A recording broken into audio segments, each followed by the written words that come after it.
नमस्कार दर्शक बंधु साई अनंत आश्रम को स्वागत। वैदिक पंचांग अनुजाई अक्टोबर 20 तारिख अर्थात सोमवार दिन सारा देश में दीपावली पालन करा जिवो।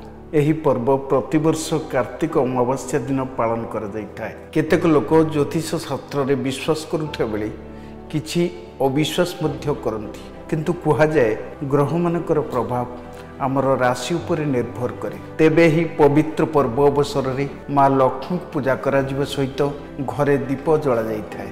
दीपावली शुभ अवसर रे राशि परिवर्तन करिवे चंद्र, जहाँकि किछि राशि उपर अत्यंत शुभ प्रभाव पकेबाकु जाउछि। 12टी जाक राशि उपर चंद्रंक प्रभाव पड़िबाकु जाउथिबा बेले किछि राशि रे अत्यंत शुभ समय आरंभ हेबाकु जाउछि। तुला रे चंद्र गोचर फल रे 3 राशि अत्यंत शुभ समय आरंभ होगा जाउछन्ति। जानन्तु केउं 3टी राशि को शुभ फल प्रदान करिवे। प्रथम रही मेष राशि। चंद्र गोचर फल रे मेष राशि व्यक्ति विशेषक बेस लाभदायक होगा जाउछि। नुआ चाकरी पाइबे, नचेत जो संस्थार कार्यरत अछंती सेठारे पदोन्नति मिल पारे। आर्थिक स्थिति रे सुधार आसीपारे। अटकी काम होई जिवो।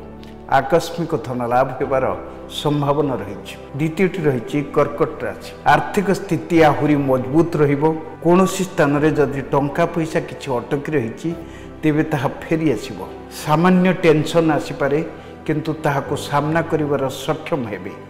पारिवारिक स्थिति बेस संतुलित होई रहिबो। नुआ खबर किछि मिली पारे। चाकरी क्षेत्र रे शुभ संवाद मिली पारे। मकर राशि। पारिवारिक स्थिति भल रहिबो। जड़े जहाँ पाइबा कथा ता ठीक समय रे पाइबे। नुआ गाड़ी किनि पारंती। चाकरी प्रमोशन मिल पारे। शेयर मार्केट रे निवेश करिले लाभ मिलिबो। मित्र बंधुरे भांगी पड़िथिबा संपर्क पुनः प्रतिष्ठित हेबो। अचानक धन लाभ हेबार जोग रहिछि। धन्यवाद। तमे पुओ को नै कि बाबा पाखो आसिला परे आपनकर कोन परिवर्तन हेछि? पुओर जो गोड़ हाथ फाटथिला तार भी कोन परिवर्तन हेछि? हां, मुझे जड़े सांग पिला शुणिकी आपण पाक आसला आसला मो पु दीर्घ 7 वर्ष है जो कष्टा भोगुला मोर हृदबोध हो 7 दिन गला भाया लगे। तेणुक बहुत सल्व हो जाए।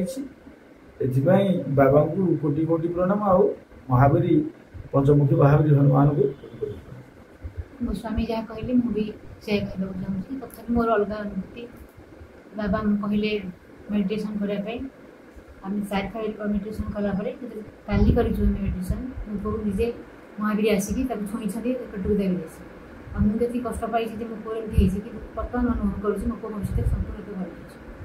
अच्छा वो एडी आसिले परे मोर जति माने कष्ट थिला म आगुरु जमा चाली पाउ नथली। एडी जति सप्ताह भीतर आसिलेनी माने मते एते भल लागछि। म तो चालियो छु बुलियो छु खेलियो सब भल लागछि। आगु मु किछ करे